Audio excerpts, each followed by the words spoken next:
We've all heard the advice, right? Passive index ETFs are supposedly the golden ticket to investing success. Just buy the market, kick back, and let that sweet, sweet compounding do its thing. I mean, especially when you look at how the US market has performed. But what if I told you that's not even half the story? What if it's all just an illusion? Okay, so let's look at the numbers, because on paper they are absolutely fantastic. If you look at the Dow Jones since the bottom in 2008, it's delivered an average annual return of about 10%. That's pretty solid. But wait, it gets better. The S&P 500, which gives you a much broader picture of the market, has done even better than that. We're talking an average of around 12% per year. Very, very impressive. And then you have the NASDAQ. Thanks to the whole tech boom, it has just posted a staggering, mind-blowing average return of 16% a year. I mean, with numbers like these, you're probably thinking, there's no way I can lose. Well, here's where it gets crazy. This is the shocking part.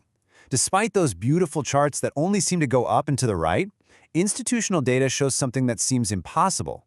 The vast majority of regular people like you and me who buy these index ETFs, actually end up losing money. So, what on earth is going on here? How can the market be handing out double-digit returns while the average person holding the fund ends up in the red? Well, the answer has absolutely nothing to do with the funds themselves. It has everything to do with us. You see, to actually get those amazing paper gains, you, the investor, have to pass through a series of brutal psychological trials. And the very first test? It's a test of pure courage, when you're staring fear right in the face. There's this classical phrase, 威武不能屈膝, which basically means not bending under pressure, not breaking when you're being forced. For an investor, failing this trial means caving to that primal fear that grabs you when the market tanks, and it leads to irrational, panicked selling. And this is how we shoot ourselves in the foot. It's a vicious cycle. The market drops, say, 15%. Your gut clenches. You panic. You either sell to stop the bleeding, or you stop your regular monthly investments because you're scared of throwing good money after bad. Then you sit on the sidelines, waiting until things feel safe again, which is usually after the market is already recovered. And then that fear of missing out, FOMO, kicks in and forces you to buy back in at a higher price than when you sold. This single cycle right here, it's what destroys wealth. But, okay, let's say you pass that first trial. You've got nerves of steel, you hold on through the dips, awesome. But now you come up against a much sneakier enemy, boredom. And that brings us to the second trial. This next trial is about staying strong through hardship, which is captured by the phrase pinjian bu neng yi. Now, for an investor, this hardship isn't some dramatic market crash. Oh no, it's the slow, grinding torture of a market that goes absolutely nowhere for months or sometimes even for years. And this is when those little voices of doubt start whispering in your ear.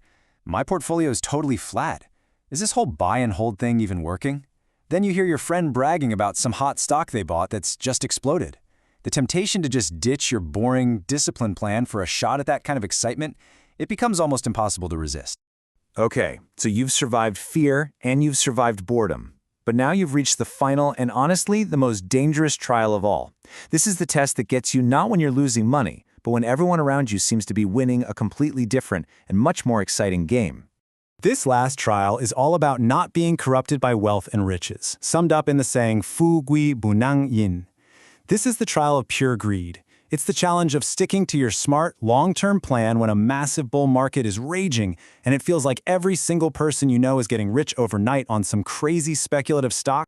And this just puts it perfectly. The psychological pressure is immense. Your NASDAQ ETF is on track for a fantastic 16% return this year. You should be thrilled. But your friend just texted you. They made 20% in one day, in a single day. Suddenly, your sensible, smart strategy feels, well, it feels pathetic. It feels foolish.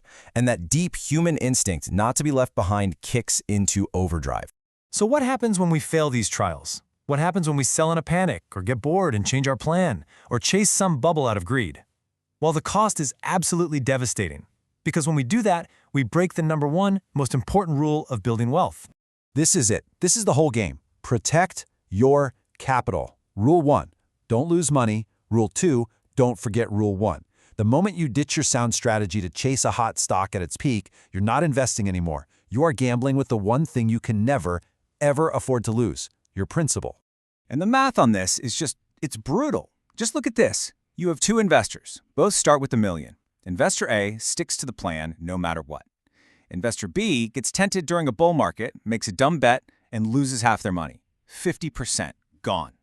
Now, even if they both earn the exact same 15% return every year after that, after 20 years, Investor B ends up with literally half as much money. One mistake, just one, and it cut their potential wealth in half. And here's why that's so devastating. That 50% loss permanently cripples your future returns. I mean, just to get back to where you started, you need 100% gain. That powerful 15 annual return you were counting on now effectively feels like a 7% return on your original money. At that point, you're barely beating inflation. It feels hopeless. And that right there, that brings us back to the core illusion. Those incredible 10, 12, even 16% returns. They're not a lie, they are real. But they're an illusion for anyone who can't pass these 3 trials. Those returns are only available to the tiny few who can conquer their own fear, their own impatience, and their own greed. So in the end, you see, the stock market was never your opponent. The charts, the headlines, the economy, that's just the arena you're playing in. Your greatest enemy in investing is and always will be the person staring back at you in the mirror. So the real question isn't about whether you can beat the market. The real question is, can you conquer yourself?